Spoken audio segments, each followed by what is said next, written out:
Mirando ahora el Pirkei Avot, el capítulo 6 de Pirkei Avot, que se acostumbra a leer durante este tiempo de aquí hasta el Shavuot. Rabbi Meir decía, pero antes de eso voy a introducir lo que es la adquisición de la Torá, que los sabios han enseñado en este capítulo el lenguaje de la Mishnah. Bendito sea el que ha escogido a ellos y a su enseñanza.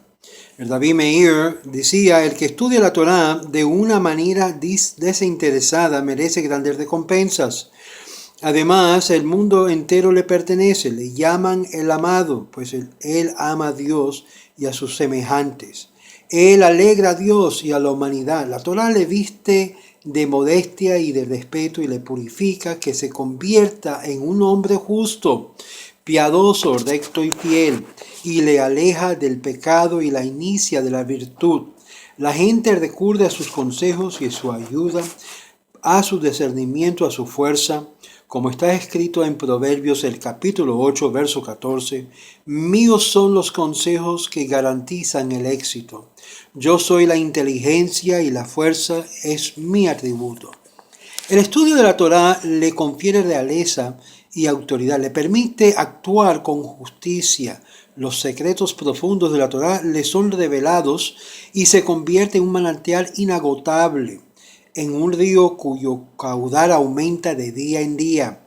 Ello le da humildad y misericordia, le da capacidad de perdonar las afrentas.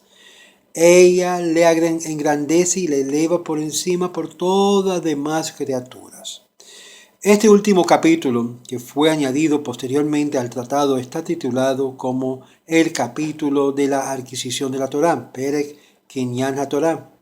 Lo que nos enseña que debe estimularnos a preservar en el estudio de la Torá, de este texto sagrado, a intensificar nuestros esfuerzos al respeto. Este capítulo no forma parte de la Mishnah, sino una baraita. Baraita fue cosas que fue dicho, o sea, había oído de Sinaí. En efecto, la expresión Shanu Jajamim, los sabios han enseñado, es equivalente de la fórmula de Tanur Rabbanan, bien conocido de todos los que estudian el Talmud. Sin embargo, este estilo empleado en dicho capítulo sigue siendo el de la Mishnah. Nuestros sabios y su vida, vemos que la expresión bendito sea el que ha escogido se aplica a Dios mismo. Según la mayoría de los comentaristas, otros piensan que en esta breve introducción el autor ha querido alabar primero la calidad de la lengua empleada por nuestros sabios. En efecto, la pureza, la concisión del estilo, la minuciosidad que escogen cada palabra, la perfecta ordenación del texto confieren a la Mishnah y la Baraita su originalidad. Después, el autor bendice a todo aquel que sigue el ejemplo de los sabios y aplica sus enseñanzas, pues la manera de vivir de ellos está en armonía con la doctrina que profesan. Es decir, no hay hipocresía en lo que dicen y lo que andan. En efecto, ¿qué ejemplo más brillante nos da nuestros sabios? Para ellos no hay divorcio entre la teoría y la práctica, entre las palabras y los actos, pues los fieles al principio talmúdico bien conocía, según el cual el que estudia y no practica no debía hacer nacido. Déjame repetir eso. El que estudia y no practica no debía haber nacido. Y saben que el estudio es algo grande, pues cuando conduce la acción, Kedushin 40b, los preceptos moral que enuncian, la sabiduría que enseñan, las virtudes que predican, nuestros sabios son los primeros en practicarlos.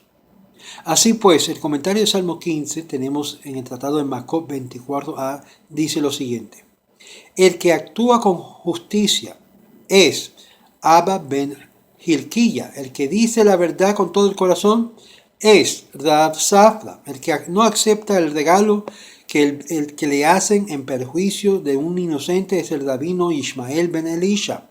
Y al citar cada vez el nombre de uno o otro de sus maestros, el Talmud identifica en cierto modo la virtud en cuestión con personajes que la practica. En otras palabras, o en otros pasajes, nos cuenta, por supuesto, cómo se manifestaba el sentido de la justicia del uno y la incorruptibilidad de otro. Pero los relatos más sublimes, lo más sublime del Talmud son los que dan testimonio del amor, de la dedicación absoluta y del espíritu de sacrificios que aquellos hombres demostraron en su labor de enseñanza, de difusión de la Torá. ¿Quién puede leer sin sentirse profundamente conmovido? Los relatos del martirio del rabino Akiva, por ejemplo, en Berajot 61b, y el suplicio del rabino Hanina ben Teradion en Aborá Zará 18a. Grandes son los justos en su muerte, más aún que en su vida terrenal, como dice la Gemara en el propósito de este último. Con cuánta razón nos dice la Mishnah: bendito sea el que los ha escogido y aquellos a su enseñanza. Las grandes recompensas que le corresponden al que estudia la Torá se le conceden solo a la condición que lo haga de manera desinteresada. Lishma, es decir, con el único propósito de conocer y ponerlo la ley en práctica. Esta es la razón que yo he estado haciendo estos videos. Es para mí entender, más que yo estudio, más puedo dar y compartir lo que yo he aprendido. Y si alguien me acusa de hacer lucro con estas enseñanzas, deben de averiguar un poquito bien porque no se cobra por esto. Lo pongo todo en el YouTube gratuitamente, no como hordos que cobran para sacar saqueo y provecho por las enseñanzas que lo hacen al no judío. Porque a los judíos no se le pueden cobrar, pero al no judío, según alguna opinión, sí. Por favor, tengan en mente esto.